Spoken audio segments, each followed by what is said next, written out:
Bezrat Hashem, le Zohar Parashat Tazria.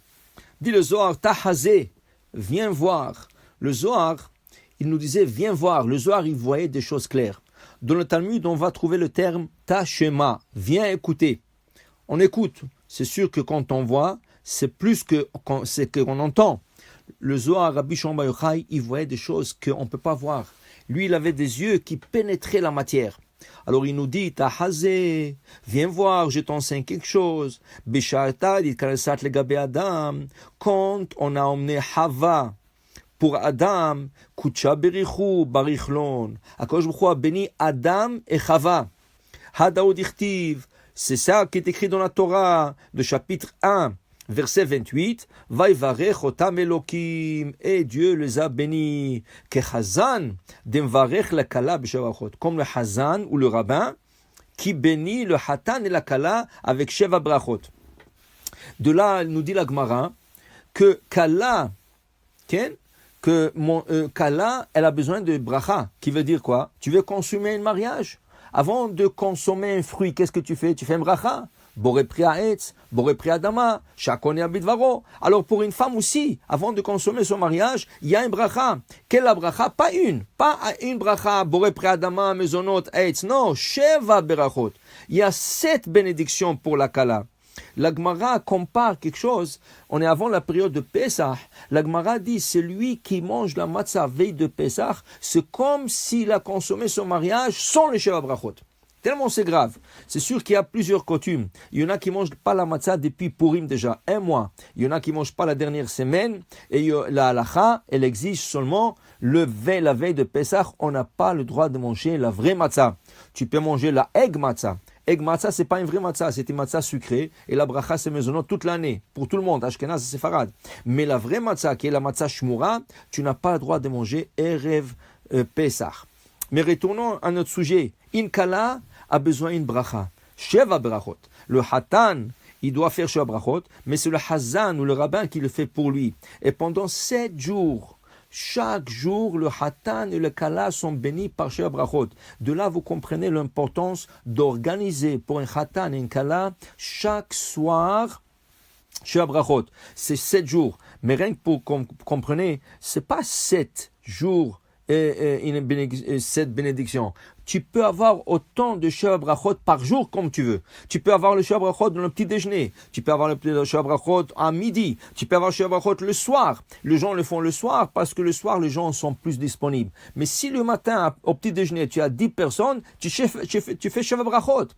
Le soir, encore, il y a 10 personnes, tu fais encore sheva brachot.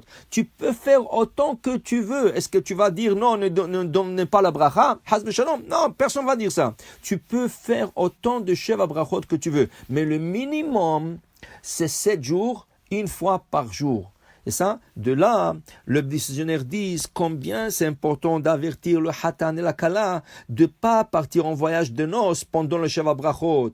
Il faut qu'ils complètent la semaine avec le sheva brachot une fois qu'ils ont été complètement bénis par leurs parents, par leurs grands-parents, par leurs amis, la communauté. Là, ils peuvent partir la haïm toim shalom et aller voyager. Mais ils ne doivent pas voyager pendant la semaine de Sheva Brachot, à moins que la Hatan ou la Kala viennent d'une autre ville. Et là, ils veulent voyager, ils vont faire la moitié de Sheva Brachot dans la ville de la Hatan ou la Kala et voyager dans l'autre ville pour faire honneur aux autres invités, aux autres amis de le côté de la famille. Ok, c'est bon, mais ils font Sheva Brachot 7 jours.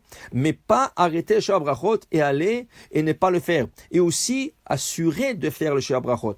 Alors il dit ici, le Zohar, il continue, il dit, de là, tu comprends, si on a béni la femme avec sheva brachot pour cet homme, has veshalom, c'est lui qui il va prendre la femme de son ami, kilo meshaker bebe kucha berichou beknes Israël, est en train de mentir à Kadosh Baruch Hu. Cette cas-là a été dédiée à cet homme. Qu'est-ce que tu vas et tu prends cette femme? Dit le Zohar, quelque chose de très grave. Il dit le Zohar, ou tchouva, Akadosh Baruch Hu, l'homme mechaper le bitchouva.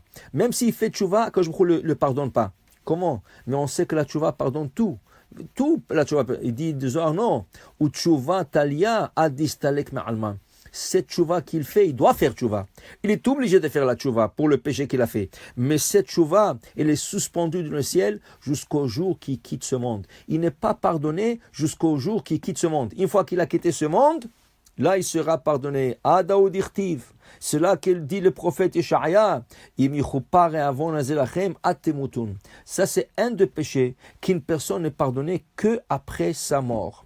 Il y a des péchés que la tchouva, elle est suspendue jusqu'au jour de la mort. Par exemple, Chilul Hashem. Si quelqu'un a profané l'Hashem devant les deux juifs ou devant des goy, Haz Veshalom, il fait tchouva. Mais Haz Veshalom, il n'est pas accepté sa tchouva jusqu'à le jour qu'il quitte ce monde. Le jour qu'il quitte ce monde, c'est là qu'il est pardonné.